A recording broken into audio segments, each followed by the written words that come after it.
ఈరోజు మరమరాలు మెంతం కూరతో మంచి రెసిపీ అయితే చేసి చూపిస్తున్నానండి. ఈ రెసిపీ అయితే చాలా రుచిగా చాలా టేస్టీగా అయితే ఉంటుంది. ఈ రెసిపీ ప్రతి ఒక్కరికి నచ్చుతుంది, అంత టేస్టీగా అయితే ఉంటాయండి. ఇంకెందుకు ఫ్రెండ్స్ ఆలస్యం, ఎలా చేయాలో ఏంటో అనేది వీడియోలోకి అయితే వెళ్ళిపోయి చూద్దామా. మరి ముందుగా ఒక మిక్సింగ్ బౌల్ అయితే తీసుకొని ఇంకా అందులోకి 1 కప్పు మరమరాలు అయితే వేసుకోవాలి. ఈ మరమరాల్లోకి మునిగే వరకు వాటర్ అయితే వేసుకోవాలి. చూడండి, ఇంకా వాటర్ అయితే వేసుకొని ఇలా మరమరాలను బాగా ప్రెస్ చేసుకోవాలి. ఇలా మొత్తం బాగా ఒకసారి కలుపుకున్న తర్వాత ఇంకా ప్లేట్ అయితే పెట్టేసుకొని ఒక 5 మినిట్స్ పక్కన పెట్టుకుంటే మనకు మరమరాలు అనేది సాఫ్ట్గా నాంతాయి. మిక్సీ జార్ అయితే తీసుకొని ఇందులోకి చిన్నగా కట్ చేసుకున్న మిర్చి అలాగే అల్లం కూడా వేసుకోవాలి. అలాగే కాస్త కొత్తిమీర కూడా వేసుకోవాలి.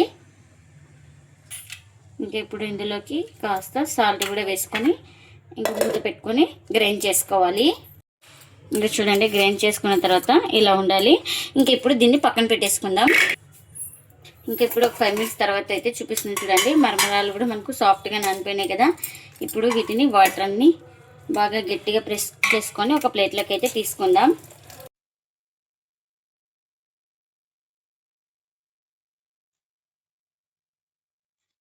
ఇంకా ఈ మరమరాలన్నీ బాగా వాటర్ని పిండేసుకున్న తర్వాత ఒక బౌల్లోకి అయితే తీసుకుంటున్నా. ఇంకా గ్రైండ్ చేసుకున్న పేస్ట్ని అయితే వేసుకుంటున్నా. అలాగే ఇందులోకి చిన్నగా కట్ చేసుకున్న ఉల్లిపాయ ముక్కలు, ఇంకా ఇందులోకి మెంతం కూర కూడా వేసుకోవాలి. నేను ఇక్కడ పెద్ద ఆకు అయితే తీసుకున్నాను. ఇంకా ఇప్పుడు ఇందులోకి ఒక 1/2 టీ స్పూన్ దాకా ధనియా పౌడర్, 1/2 టీ స్పూన్ దాకా వేయించుకున్న జీలకర్ర పొడి, ఇంకా ఇందులోకి రుచికి తగినంత సాల్ట్,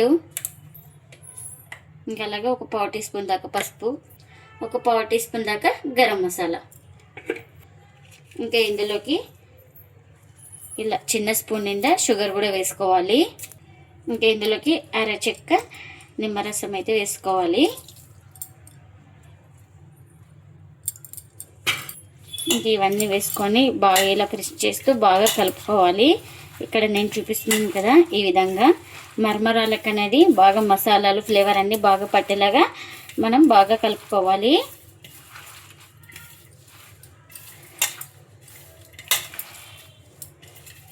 ఇందులో మొత్తం బాగా కలుపుకున్న తర్వాత ఇందులోకి శనగపిండి అయితే వేసుకోవాలి. కప్పు నిండి అయితే వేసుకున్నా.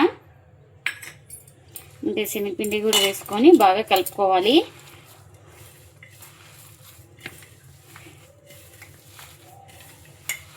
ఇంకా ఇలా మొత్తం బాగా కలుపుకున్న తర్వాత ఇందులోకి ఒక 2 స్పూన్ల దాకా వాటర్ అయితే వేసుకోవాలి. చూడండి, ఇలా మొత్తం బాగా కలిపేసుకున్నాం కదా. ఇప్పుడు ఇలా చిన్న చిన్నగా బౌల్స్ లాగా తీసుకొని బాగా ఉండలు అయితే చుట్టేసుకోవాలి. ఇలా చుట్టుకున్న తర్వాత దీన్ని మరొక అరచేయి మీద పెట్టుకొని ఇలా కట్లెట్ లాగా ప్రెస్ చేసుకోవాలి. చూడండి, ఈ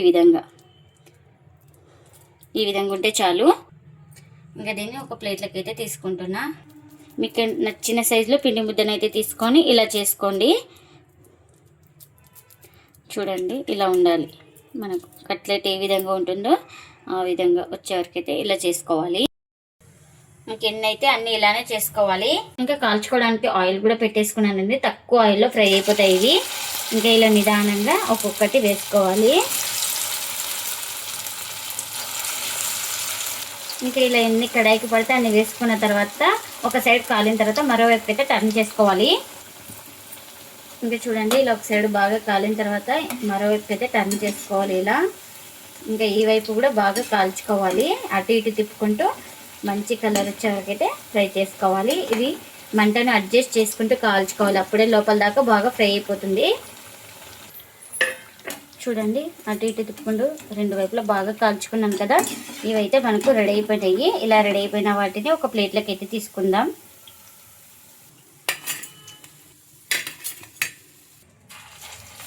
ఇంకా మిగిలిన వాటిని కూడా ఇలా ఆయిల్లోకి అయితే వేస్తున్నా. ఇంకా ఇవి కూడా ఒక సైడ్ కాలిన తర్వాత మరోవైపు అయితే టర్న్ చేసుకోవాలి. ఇంకా ఇవైతే ఒక సైడ్ అయితే బాగా కాలినాయి కదా, మరోవైపు అయితే ఇలా నిదానంగా టర్న్ చేసుకోవాలి. ఇంకా అటు ఇటు తిప్పుకుంటూ వీటిని కూడా మంచి కలర్ వచ్చే వరకు అయితే ఫ్రై చేసుకోవాలి. ఇంకా మనకు ఇవి కూడా రెడీ అయిపోయినాయండి. ఎన్ని అయితే అన్నీ ఇలానే చేసుకోవాలి. మర్మరాలతో ఎంతో టేస్టీగా ఉండే ఈ రెసిపీ చాలా రుచిగా చాలా టేస్టీగా అయితే ఉంటుందండి. ఇంకా ప్లేట్లకి అయితే సర్వ్ చేస్తున్నా. ఈ రెసిపీని వచ్చేసి మార్నింగ్ బ్రేక్ఫాస్ట్ కానీ ఈవినింగ్ స్నాక్ కానీ ఎలా అయినా తినచ్చండి. చాలా టేస్టీగా అయితే ఉంటాయి. ఎప్పుడైనా మనం టిఫిన్ చేయకున్నప్పుడు ఇలా ఇన్స్టెంట్గా అప్పటికప్పుడు చేసుకుంటే చాలా టేస్టీగా అయితే ఉంటుంది. వీటిని అయితే ప్రతి ఒక్కరు ఇష్టంగా తింటారండి. అంత టేస్టీగా అయితే ఉంటాయి. మీరు కావాలంటే సాస్తో కూడా సర్వ్ చేసుకొని తినచ్చు. చాలా టేస్టీగా అయితే ఉంటుంది. మీరు కూడా తప్పకుండా ఒకసారి ఇలా ట్రై చేసి మీకు ఎలా వచ్చిందో కామెంట్ అయితే చేయండి ఫ్రెండ్స్. ఇదండి ఇవాళ వీడియో. ఈ వీడియో కనుక నచ్చితే ప్లీజ్ లైక్ చేయండి, షేర్ చేయండి, కామెంట్ చేయండి. అలాగే లైక్ చేసి సపోర్ట్ చేయండి friends. Thanks for watching. Bye bye.